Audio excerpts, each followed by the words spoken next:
आज भी लोगों में खुशी है, आज भी लड्डू बांट रहा है, कोई शाम को नगाड़े बजा रहा है।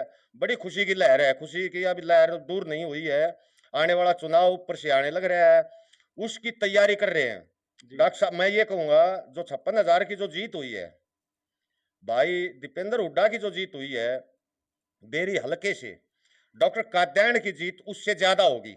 मैं तो यही कहूंगा, जैसे जिस हल्के का प्रतिनिधि दबंग, सशक्त और काम करने की नीयत वाला होगा ना, वो जैसे डॉक्टर रघुवीर सिंह कात्यायन, तो उसका तो मतलब कहने की जरूरत नहीं पड़ती जनता ने। वो अपने आप ही अपने हल्के में उनको पता है क्या करवाना है क्या नहीं करवाना है, तो वो इस चीज के उनके पूरा हल्का नजर में रहता है कि कहाँ क्या करवाना है कहाँ क्या मतलब जमीन से जुड़े हुए हैं डॉक्टर रघुवीर सिंह कात्यायन जी। बिल्कुल जी, जमीन से जुड़े हुए हैं। डॉक्टर रघुवीर सिंह कात्यायन पढ़े लिखे हैं, डॉक्टर हैं, पीएचडी हैं, तो इसी बात नहीं है कि वो सारी चीजों जानते हैं। और दीपेंद्र हुड्डा को लगा लो तो फिर आप वो भी, आपने पता वो अमेरिका में नौकरी छोड़ के आए, वो भी पढ़े लिखे। तो जैसा वो मैं फिर बोल रहा हूँ, शिक्षित दबंग और कर्मठ जो प्रतिनिधि होगा हमारा, उतना ही फायदा है हमारे। और हमारे को जो 2005 से जो 2014 का जो कार्यकाल रहा है ना, उसमें मैं अपने इलाके की बात करूंगा, हमारा इलाका काफी खुश था, संतुष्ट था। विधानसभा चुनाव के बारे में आपका क्या कुछ कहना है? जैसे बेरी सीट की बात करें या ओवरऑल सीट की बात करें, तो क्या कुछ कहना चाहोगे? देखो जी, बेरी सीट की बात तो ये है, बेरी सीट की तो आप डॉक्टर रघुवीर की कन्फर्म मान के चलो, और बहुत बड़ी मतलब लीड से जीत मान के चलो। उनके मुकाबले में कैंडिडेट को रुकेगा नहीं, जिस भी पार्टी का आएगा कैंडिडेट उनके मुकाबले में कोई रुकना नहीं।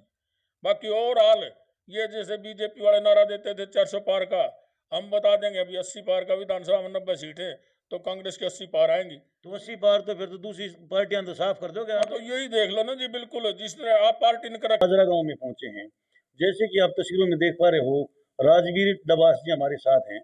हम आपको बता दें, कादन खाप से कोषाध्यक्ष भी हैं, कांग्रेस के वरिष्ठ कार्यकर्ता भी हैं। इनसे जानने की कोशिश करेंगे।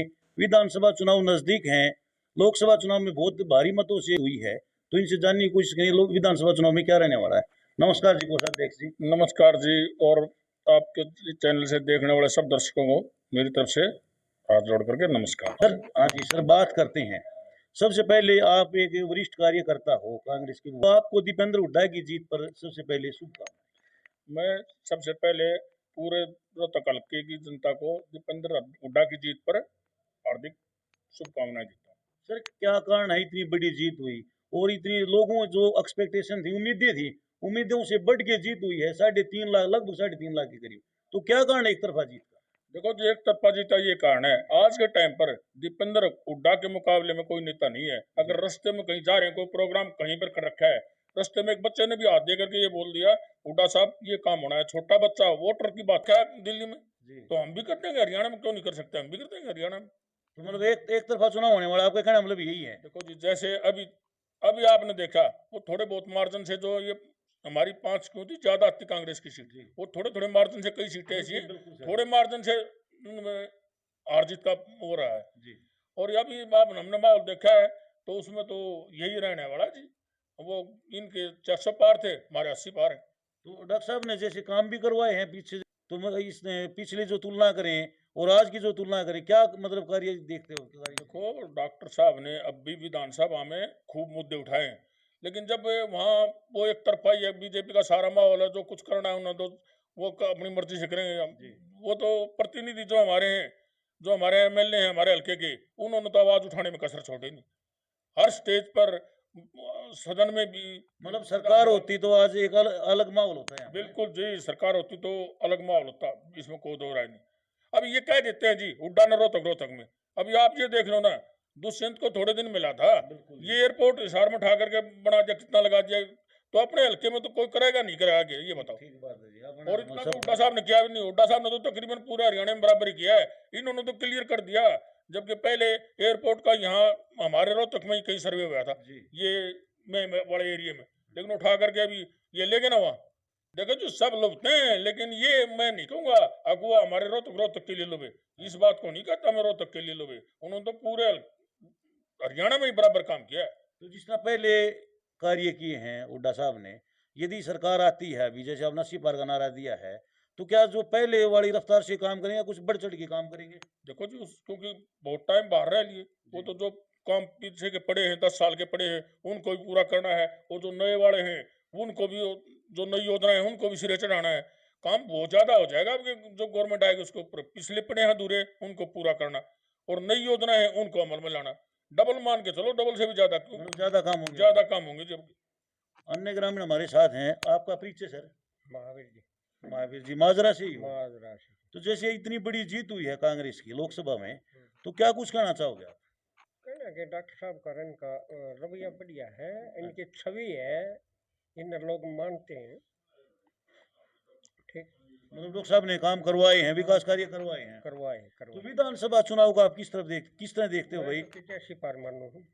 एक 80 पार, एक 85 पार, दूसरी पार्टी साहब इतनी की गलती कर दी, नन्नू बताओ इतनी क्या गलती कर दी? बहुत घनी गलती कर क्या दिया, विकास कार्य नहीं करवा पाई? कम ना करे, 10 साल के अंदर कोई विकास कार्य आराम खड़ा कर दिया। अच्छा नहीं। ये तो ये बोल रहे हैं कि हमने बिना पर्ची बिना खर्ची नौकरी दी है, एक युवाओं के लिए रोजगार। बिना दे रखी, 5-4 बालक लाग रहे हमारे गांव में, तो एक भी कोई मतलब 10। हाँ जी, हाँ जी। खर्ची पर्ची नहीं, एक ये सर- तो हाँ जी। ये तो जो ये बात कर रहे हैं ना बिना खर्ची पर्ची की, काम सारे खर्ची से हो रहे हैं, लेकिन उनके रेट और ज्यादा हाई होंगे। उनके रेट तो बहुत ज्यादा हाई होंगे। कौन कह रहा है बिना खर्ची पर्ची के? ये तो नीचे नीचे इस लेवल पर काम होते हैं। जो काम यही देख लो, छोटे लेवल पर तहसील में जाते हैं, जो छोटा काम होता है उसके तो 10 गुना लेते हैं हमारे से।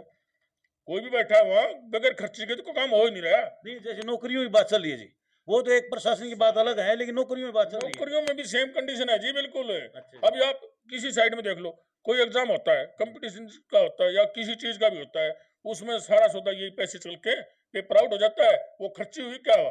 बिल्कुल बिल्कुल। ये ताजा देख लो ना आप, नीट, इसका नीट का देख लो, बहुत बड़ा एग्जाम है। कितना बड़ा ये एग्जाम्पल है कि नहीं है? बिल्कुल, कितना बिल्कुल। ये देखो, जो लड़का मेहनत कर रहा है एमबीबीएस में एडमिशन के लिए, जो बच्चा मेहनत करा वो होगा, और जो पैसे ले करके करा करके उसका तो पड़ गया नंबर, और जो बेचारा मेहनत करा वो तो। मैं खर्ची पर्ची वाली बात पे उठ के आया आपके पास में। बिल्कुल जरूरी है जी।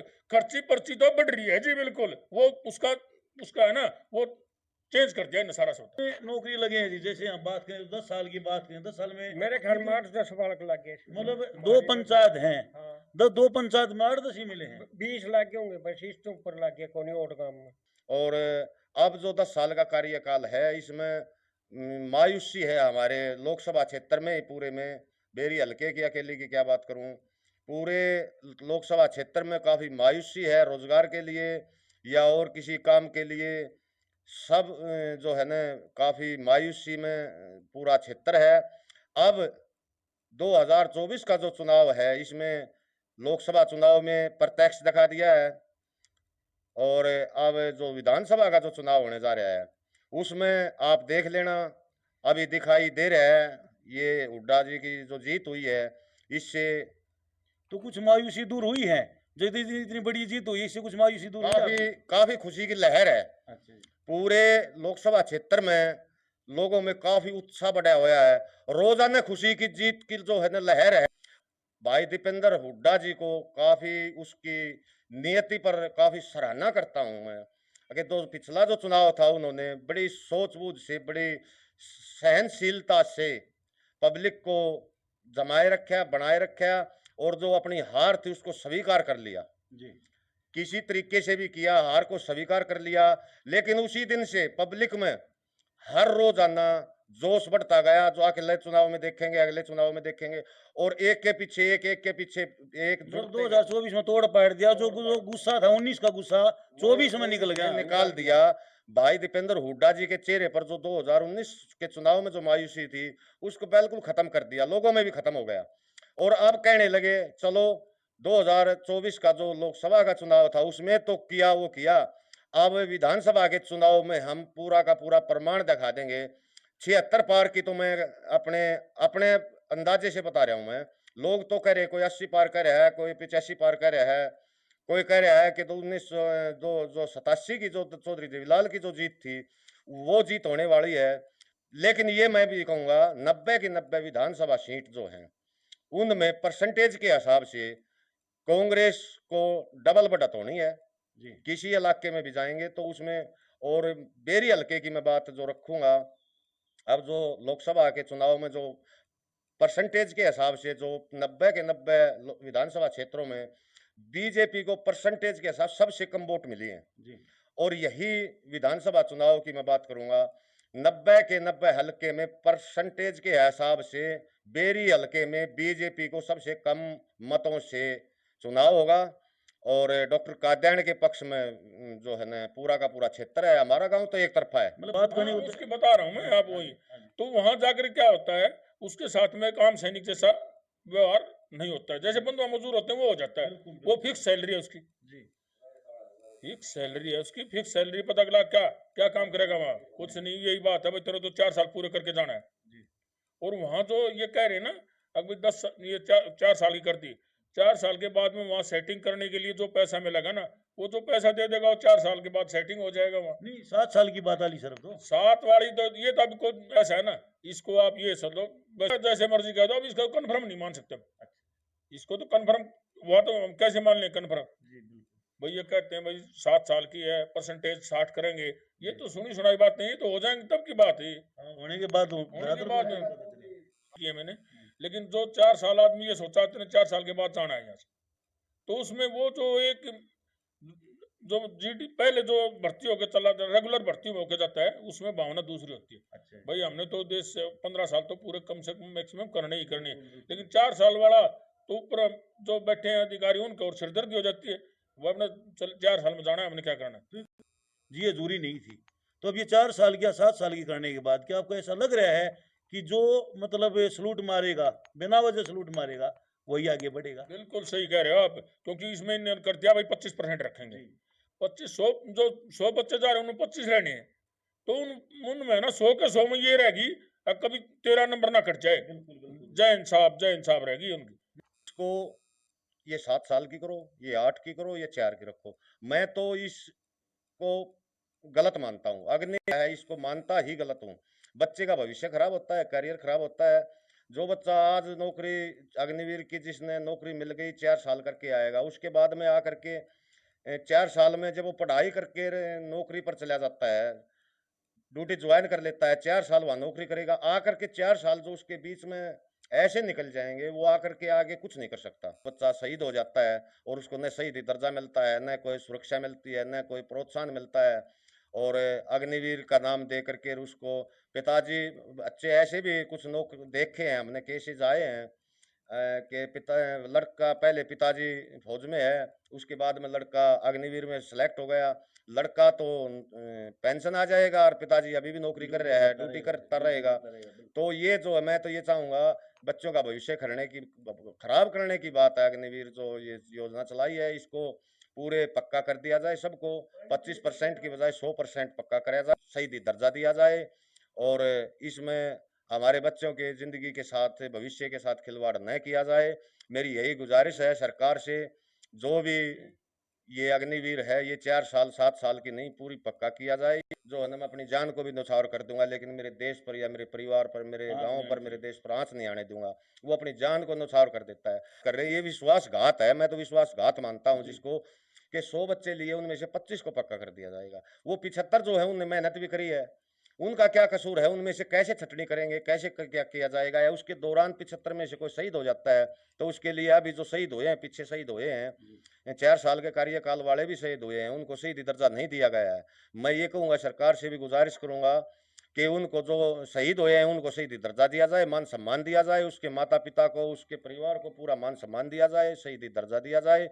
और इनके साथ गलत नहीं किया जाए। इनको 15 साल की जो पीरियड जो पहले होता था, वही उसी हिसाब से इनको भर्ती किया जाए। इन्होंने चलानी थी ना, चलो इन्होंने योजना लागू कर दी थी, उसको पहले यहाँ कहीं ज्वाइन करवाते थे वो लोग। भाई 4 साल के बाद आएगा तो वापस आकर के अपने उस डिपार्टमेंट में ज्वाइन कर लेगा। नहीं ये तो नहीं गारंटी दे रहे हैं सर, रोजगारी गारंटी। ये बोल रहा है कि हरियाणा सरकार ने गारंटी दी है कि 4 साल में 100% जॉब मिलेगी। ना जी ना ना ना, कुछ 100% वाली बात नहीं, उसमें तो श्योर है। अगर मैं यहाँ 4 साल खत्म करके जाऊंगा तो मेरी जगह बिल्कुल सुरक्षित है, मैं फलाने महकमे में जाते ही ज्वाइन कर लूंगा। तो अब आप सुरक्षित नहीं मानते? नहीं, बिल्कुल नहीं मानता जी। मैं आकर के कोई 4 साल में मैं सारे हथियार चलाना सीख के आऊंगा वहां से।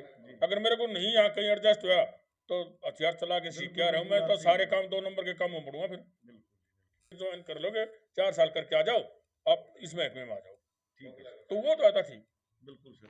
ये अग्निवीर योजना ही गलत है, बिल्कुल मतलब ये नहीं होनी चाहिए। नहीं होनी चाहिए। नाम भले अग्निवीर हो लेकिन सुविधाएं पहले जैसी हों। पहले जैसी हूँ जी, बिल्कुल सुविधाएं पहले जैसी हूँ।